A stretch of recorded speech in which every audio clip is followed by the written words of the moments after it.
Deco.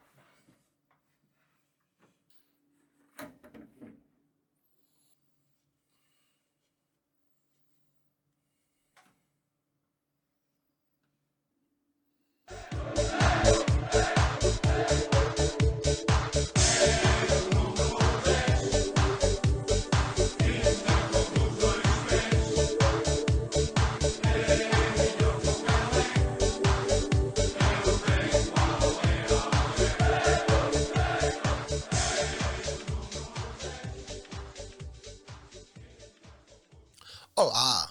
Estava aqui a recordar um dos grandes momentos da história do teu clube e tropecei neste cântico que nos deixa a todos os esportistas uma certa nostalgia. Este cântico, dedicado ao Mágico Deco, está associado também aos momentos mais altos da história do Futebol Clube do Porto, onde durante duas épocas e meia o clube esteve no topo do mundo, vencendo quase tudo o que havia para vencer. Deco, nessa era gloriosa, foi a estrela da companhia, um craque que fica para sempre no coração de todos os esportistas e onde também tem um lugar de grande destaque na história do Futebol Clube do Porto, do futebol português e do futebol mundial. Vamos então conhecer a história de Anderson Luís de Souza, mas antes de prosseguir quero convidar-te a inscrever-te no canal se ainda não fizeste e deixa aqui o teu like, porque isso vai ajudar com certeza o canal a crescer e a produzir melhores vídeos. Vamos então para o vídeo do Mágico, um vídeo algo extenso, mas com muitas histórias e episódios insólitos bastante interessantes que vais conhecer já de seguida.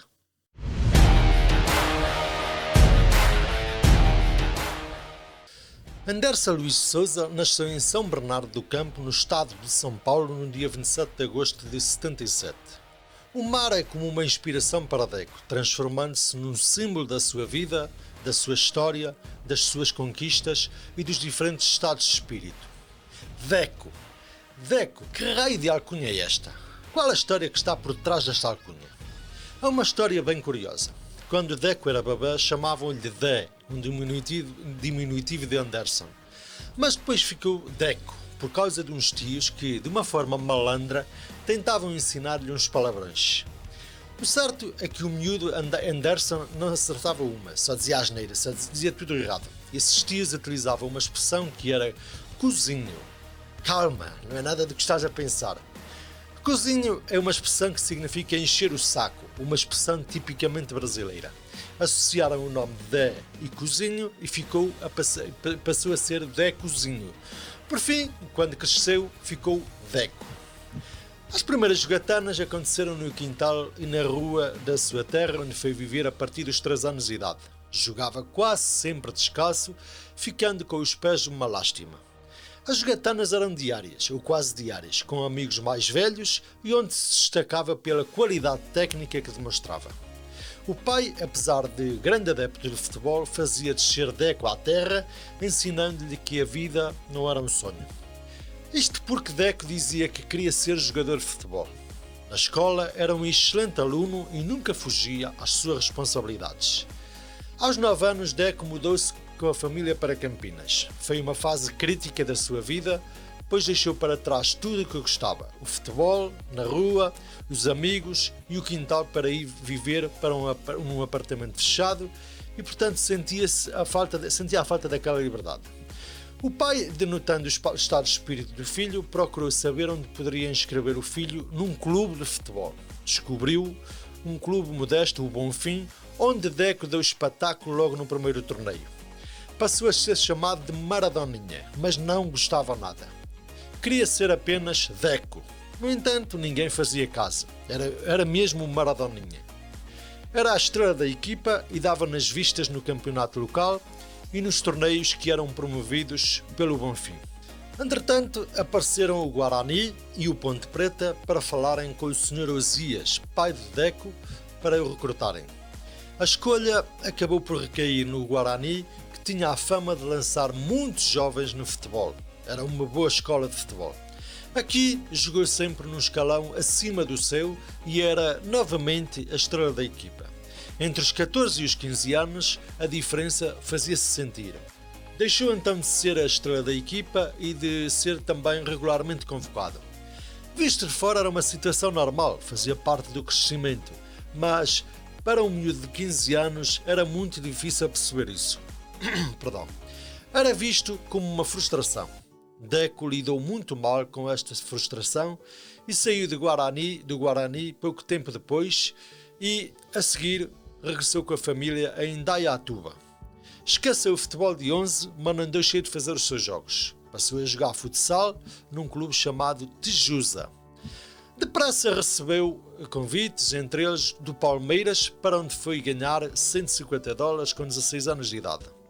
A fama depressa se espalhou e logo a seguir surgiu o Portuários, um clube de Santos. Deco recebeu uma proposta de $400 mensais e, contra a vontade do pai, não hesitou em ir. Só que um miúdo de 16 a 17 anos, com dinheiro no bolso, boa vida e más influências, começa a esquecer as responsabilidades. Faltava muito às aulas, ia para a praia durante o dia e à noite treinava. Um certo dia, ao fim de uns 3 meses, o Portuários faliu e Deco teve que se haver com o pai, que se impôs e deixou de lhe transmitir a confiança que sempre teve. E com razão. Deco teve que regressar a Indaiatuba, mas por pouco tempo. A Euroexport, uma empresa com investimentos no desporto, dedicava-se ao futebol de salão e com grande dificuldade lá convenceu o Sr. Osias. Deco regressou a São Paulo, primeiro no futebol de salão e depois no futebol de 11 para jogar pelo Nacional. Daí ao Corinthians, o seu clube do coração na altura, foi um salto, onde se iniciou na equipa B com 18 anos. Mas ainda chegou a estrear-se na equipa principal. No Corinthians ficou por pouco tempo e ingressou quase de imediato no Corinthians Alagoano, que era pertença do seu empresário João Feijó, da Euroexport. O empresário tinha poderes para decidir o destino de Deco, com quem tinha assinado contratos, o que era extremamente desagradável para o jogador. Certo dia Feijó chegou a acordo com o Benfica, mas só passados 4 meses é que viria para Portugal, juntamente com Caju. Nesse período Deco foi jogar por empréstimo no CSA, um clube de Maceió, onde fez bons jogos juntamente com o mesmo Caju, com quem esteve posteriormente também no Alverca e no Futebol Clube do Porto.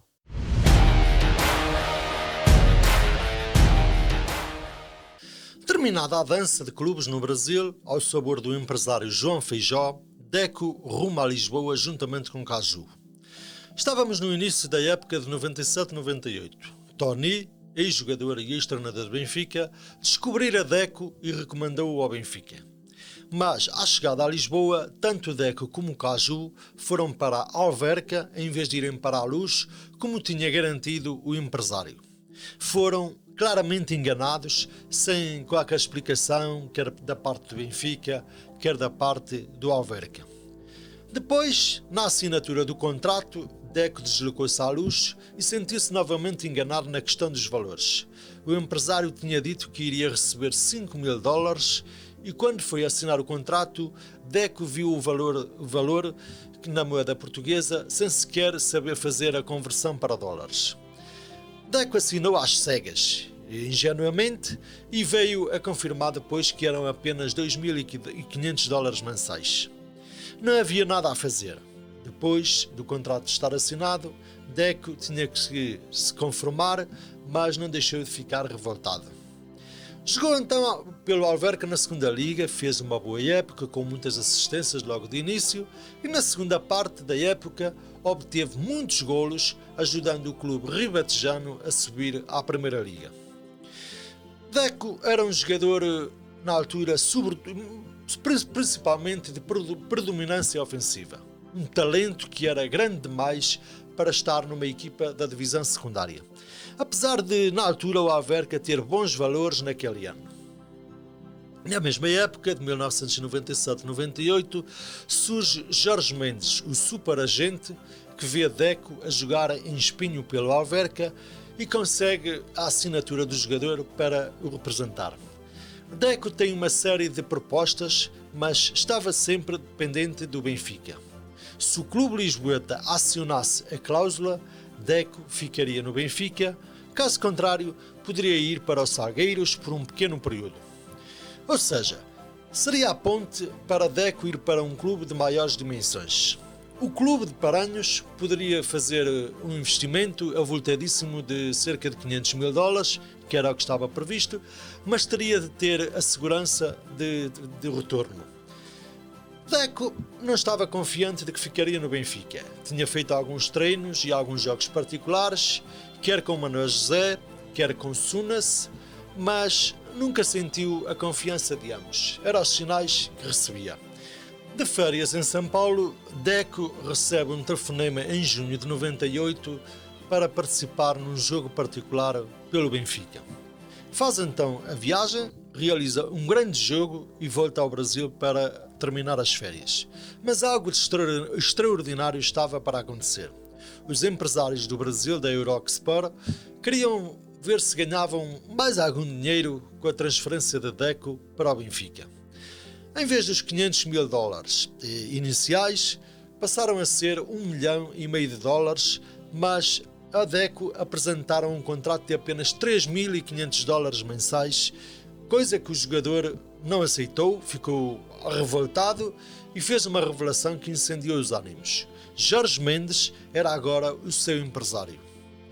É então que António Simões, antiga glória do Benfica, entra em cena. Fala com o empresário Jorge Mendes e os valores do contrato mudam drasticamente. 6 mil dólares no primeiro ano, 7 mil dólares no segundo, 8 mil no terceiro e 11 mil no quarto. Só que, na opção de compra do Benfica, já lá estavam previstos os valores do contrato inicial e, se assim fosse, o novo contrato proposto não seria possível de ser concretizado. Ou seja, ficava a ganhar uma ninharia para a realidade do futebol. Restava esperar então pela decisão do Benfica em exercer ou não o direito de opção.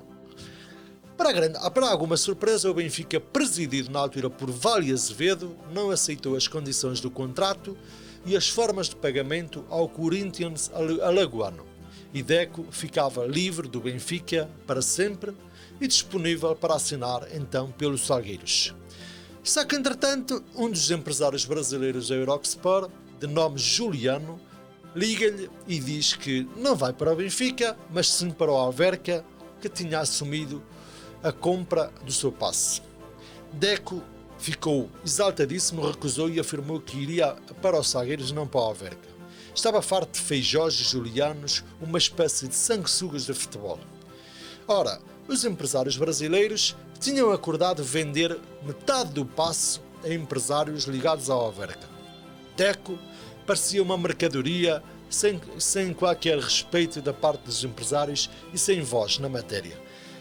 Quem estava nessa altura no Alverca? Pois é, Luís Filipe Vieira. Interessante, não é? Mas aí já lá vamos. Deco chegou a Portugal e seguiu para a cidade do Porto para assinar com os Salgueiros, com a presença do empresário Jorge Mendes e com um ordenado com valores algo superiores oferecidos pelo Benfica na segunda proposta. Faltava agora ultrapassar a questão dos interesses dos empresários, mas o mais caricato ainda estava para vir. Com os jornais a trazer à estampa que Deco teria sido oferecido ao Alverca por Vale Azevedo e com certezas de que o Ribatejo era o seu destino, o jogador, entretanto, apresentava-se em Vidal Pinheiro para iniciar dali a pouco a nova época. A habitual forma de atuar da comunicação social centralista ao serviço dos mesmos de sempre revela-se. É noticiado por dias e dias que os Salgueiros raptaram Deco e a pressão fazia-se aumentar. E chega o momento de Luís Filipe Vieira, na altura presidente do Alverca, entrar também em ação e Deco liga então ao presidente do clube ribatejano e é muito claro. Recebe um convite, entretanto, para conversar, ao qual acede, mas acaba por não aceitar as condições propostas. O contrato com os Salgueiros é superior e Luís Filipe Vieira fica agastado e reage mal. Distorce os factos da reunião com Deco na comunicação social e utiliza processos pouco ortodoxos para lidar com a situação. As ameaças seguiram-se para inibir e atormentar o jogador, quer da parte do Alverca, quer da parte do empresário Feijó. Mas a história ainda não tinha acabado. Durante este imbróglio, Deco passou pelo escritório de Vale Azevedo para uma reunião onde então o presidente do Benfica tentou convencê-lo a ir para o Alverca e também utilizou pressões e ameaças para fazer valer os seus intentos. Deco não cedeu de maneira nenhuma e Vale Azevedo, quase em desespero, disse ao jogador que iria acionar a cláusula de opção e ficava a treinar à parte. O Benfica tinha interesse neste negócio tripartido com o Alverca e com o Corinthians alagoano por causa de dívidas do Benfica para com o clube brasileiro. Por isso é que estava em causa esta situação. Mas voltando ao sucedido, Deco no fim de julho encontrava-se a treinar sozinho na Luz. O insólito não durou mais do que uma semana, porque toda a gente sabia que o Benfica não queria o jogador e José António Linhares, na altura presidente dos Salgueiros, conseguiu resolver a situação, tendo conseguido, digamos, sensibilizar Vale Azevedo. Com a rescisão consumada, Deco assinou pelos Salgueiros, deixando Luís Filipe Vieira furioso. Chegou a haver inclusive um corte de relações entre o Alverca e o Benfica, com muitas confusões pelo meio. Uma grande parte já estava conseguida, assinar pelos Salgueiros, mas a outra era soltar-se de vez das amarras do empresário brasileiro e conseguir o certificado internacional do jogador. O tal empresário Feijó tratou de congelar o certificado na CBF e foi necessário aos Salgueiros adiantar os pagamentos à Confederação Brasileira de Futebol para desbloquear o certificado internacional do jogador, bem como a preciosa intervenção de João Rodrigues, antigo presidente da Federação Portuguesa de Futebol, junto da FIFA para obter primeiro o certificado provisório em outubro de 98 e depois o certificado definitivo em fevereiro de 99, após um recurso submetido para a FIFA. Devido a todo este imbróglio, Deco esteve quase 5 meses sem jogar futebol oficialmente, o que se traduziu em algumas lesões musculares e também, por este motivo, fez apenas 12 jogos oficiais pelos Salgueiros, com 2 golos entre outubro de 98 e março de 99, momento em que surgiu o Futebol Clube do Porto.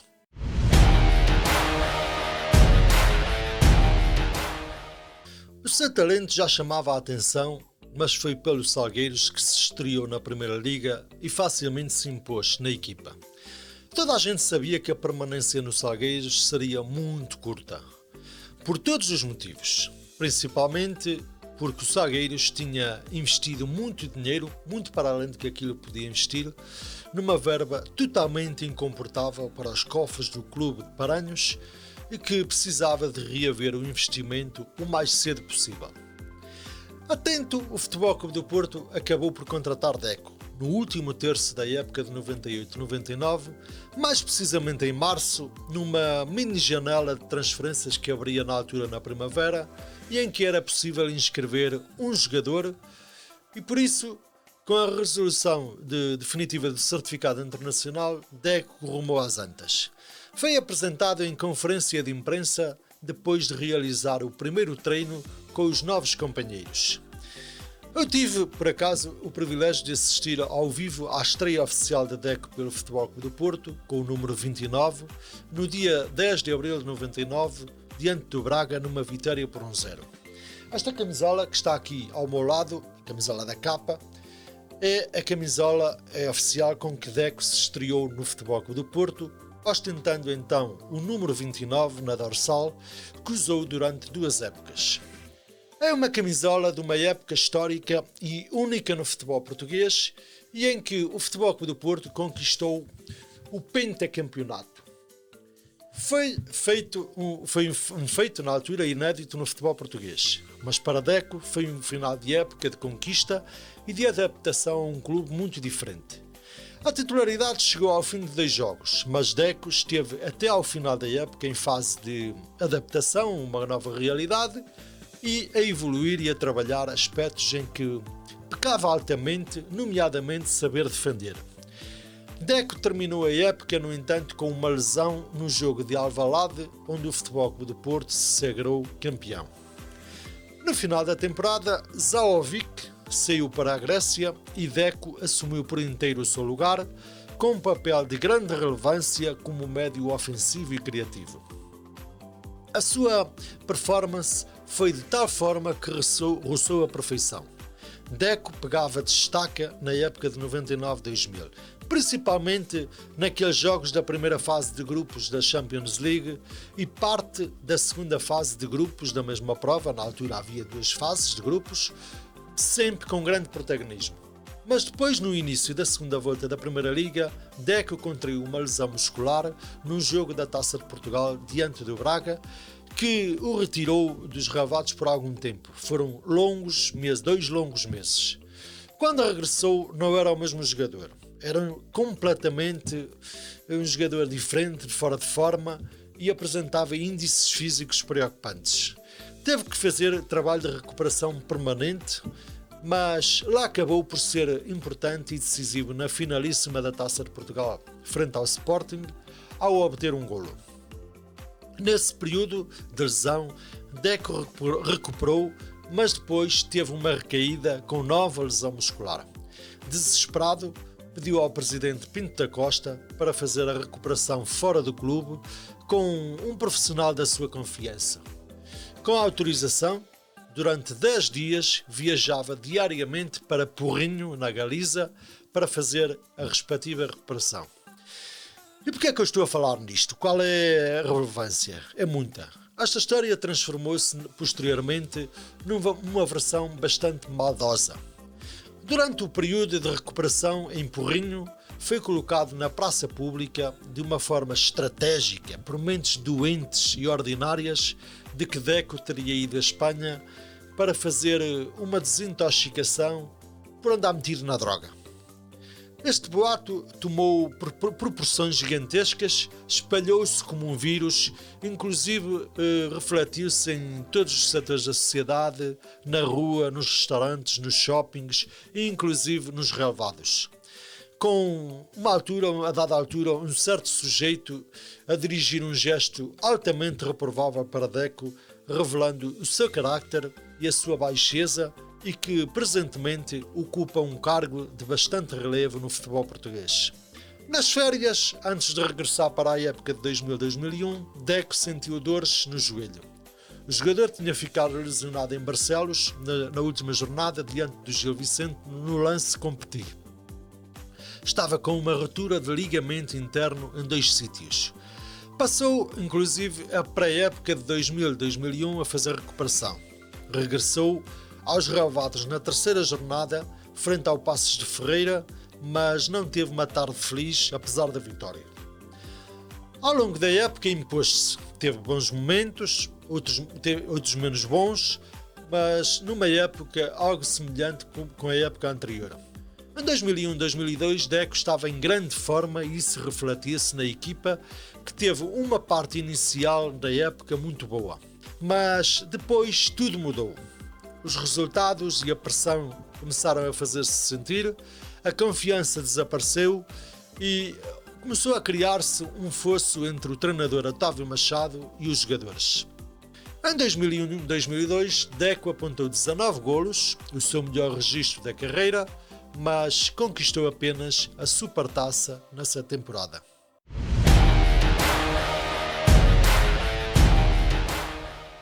Com José Mourinho como treinador e com grandes jogadores no plantel como Deco, Vítor Bahia, Jorge Costa, Ricardo Carvalho, Alain Chev, Derlei, entre muitos outros, o Futebol Clube do Porto viveu 2 temporadas de sonho que o catapultou para o topo do mundo.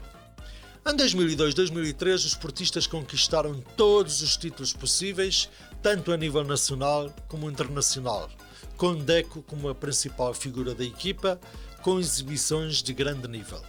De entre muitas exibições, quero destacar primeiro a exibição de Deco e da equipa no jogo da primeira mão das meias finais da Taça UEFA com a Lazio, um jogo que jamais será esquecido por todos num dia intenso de chuva. Nesse jogo, Deco teve um pormenor delicioso sobre Diego Simeone. Recebeu a bola no meio-campo portista de costas para a baliza contrária e, apercebendo-se de que Simeone lhe ia cair em cima, Deco teve um pormenor delicioso. Reparem neste toque que deixou todos de boca aberta. Simeone ficou fulo e ameaçou Deco de que lhe ia partir uma perna.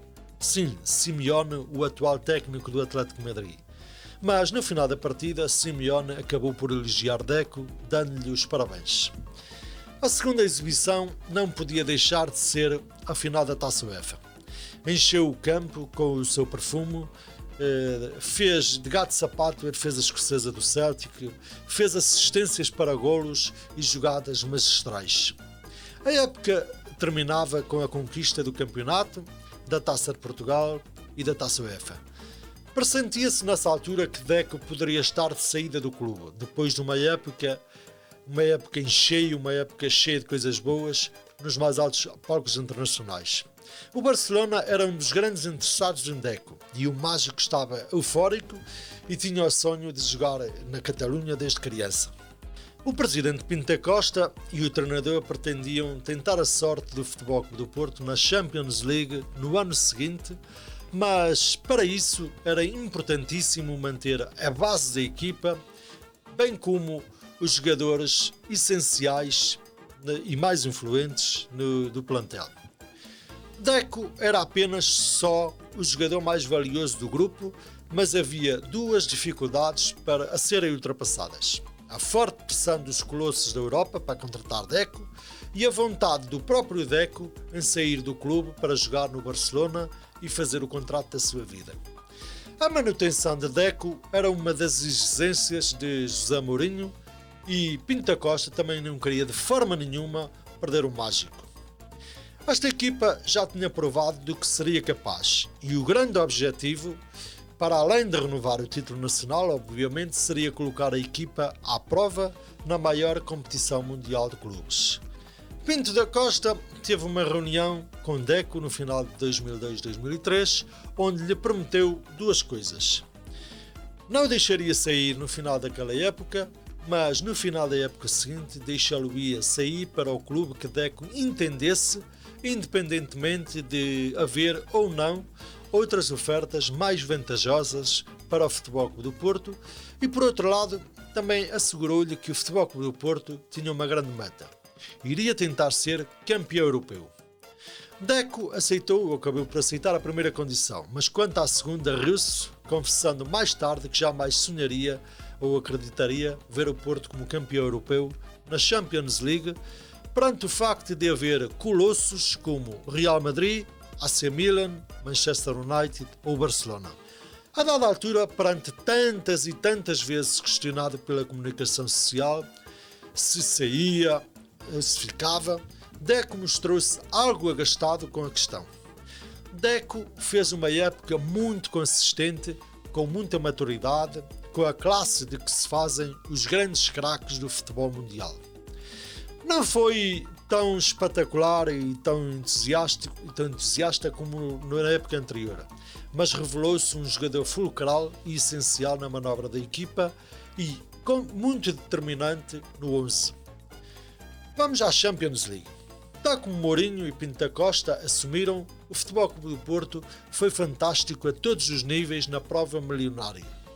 Venceu a edição da prova de 2003-2004 contra todas as expectativas, com Deco a revelar-se como o melhor jogador da competição e a marcar um golo na final frente ao Mónaco. Deco mal queria acreditar no que estava a acontecer. Um ano depois de lhe ter sido negada a saída, agradeceu não ter abandonado o Futebol Clube do Porto e assinou finalmente em 2004 pelo Barcelona, apesar de haver uma proposta mais vantajosa do Chelsea.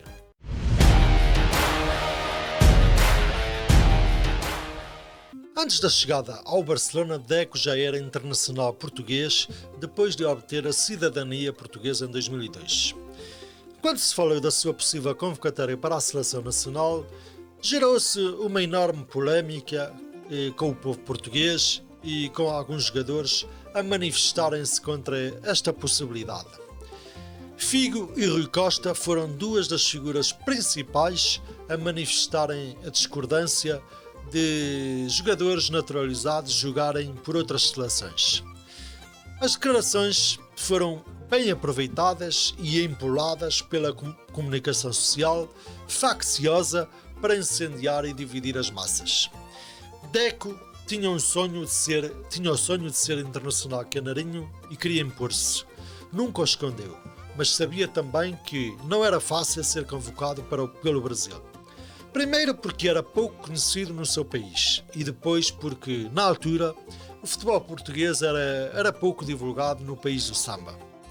Mas, obtendo a nacionalidade portuguesa, após 6 anos como residente, isto naturalmente como prevê a lei, Deco, como português, tinha mais oportunidades de jogar em qualquer campeonato da União Europeia, bem como ver a sua possibilidade aumentada para representar a seleção canarinha.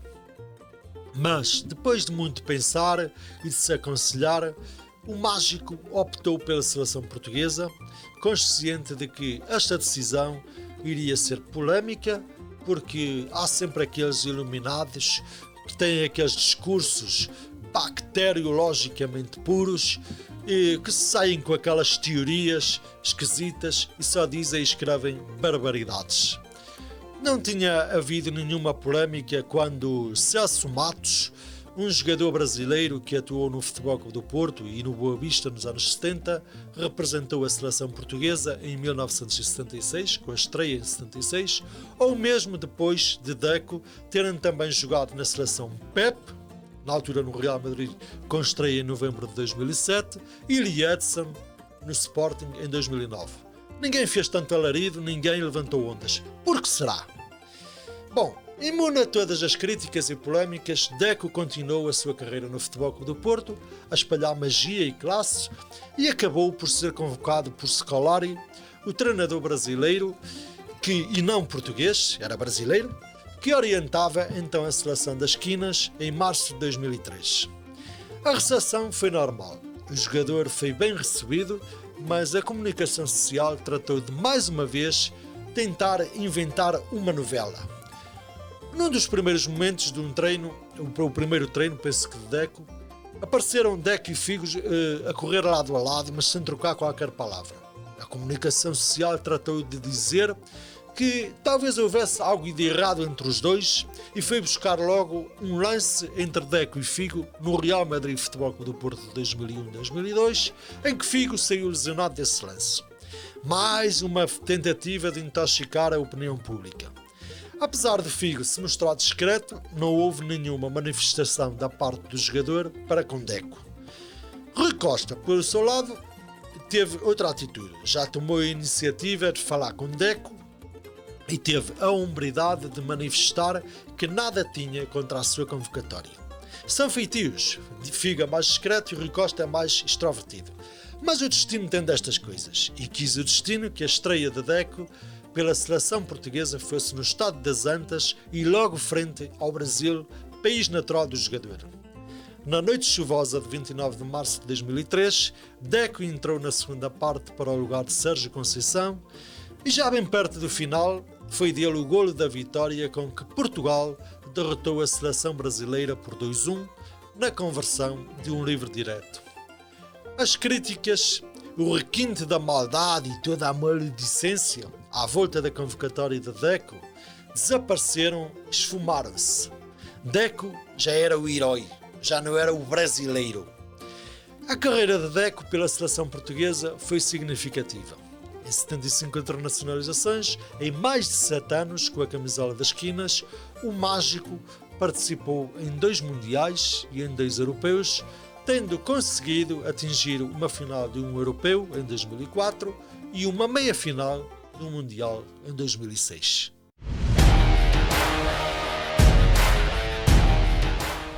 Quando chegou à Catalunha, Deco era já um nome grande do futebol europeu pelos títulos conquistados e pelos prémios que ia recebendo, como é o caso de, em 2004, ter ficado em segundo lugar na Bola de Ouro, atrás de Shevchenko. No Barcelona, Deco passou 4 temporadas, tornando-se um elemento preponderante, fundamental para a equipa espanhola. Juntamente com grandes nomes como Puyol, Xavi, Iniesta, Larsson, Eto'o, na altura o jovem Messi, ou mesmo o gênio Ronaldinho, venceu a Champions League em 2006. Conquistou ainda 2 títulos de campeão espanhol e 2 supertaças espanholas. Em 2007-2008 o seu rendimento e as suas exibições não foram tão convincentes e a sua influência na manobra da equipa foi decrescendo gradualmente, acabando por sair para o Chelsea, orientado por Luís Filipe Scolari. Em Londres jogou 2 épocas, sagrando-se campeão na época de 2009-2010, tendo defrontado o Futebol Clube do Porto na fase de grupos, com 2 vitórias pela margem mínima. Venceu ainda 2 taças de Inglaterra e uma supertaça. Em 2010, regressou ao seu país natal, sagrando-se campeão nacional por 2 vezes, ao serviço do Fluminense, clube onde jogou 3 épocas e onde terminou a sua longa carreira, numa passagem marcada por várias lesões e até um polémico caso de doping que acabou nos tribunais, do qual foi absolvido. Aos 36 anos, Deco pendurou as chuteiras por problemas físicos e colocou um ponto final numa carreira de sucesso. No seu palmarés conta com 23 títulos e em 63 jogos oficiais fez 103 golos. Em 2014, um ano depois de ter terminado a carreira, Deco foi homenageado em pleno Estádio do Dragão, num duelo entre o Futebol Clube do Porto e o Barcelona, que terminou com um expressivo resultado de 4-4. O estádio encheu-se e voltou a vibrar com a magia do seu futebol. E lá se ouviu, mais uma vez, o cântico criado pelos adeptos do Futebol Clube do Porto.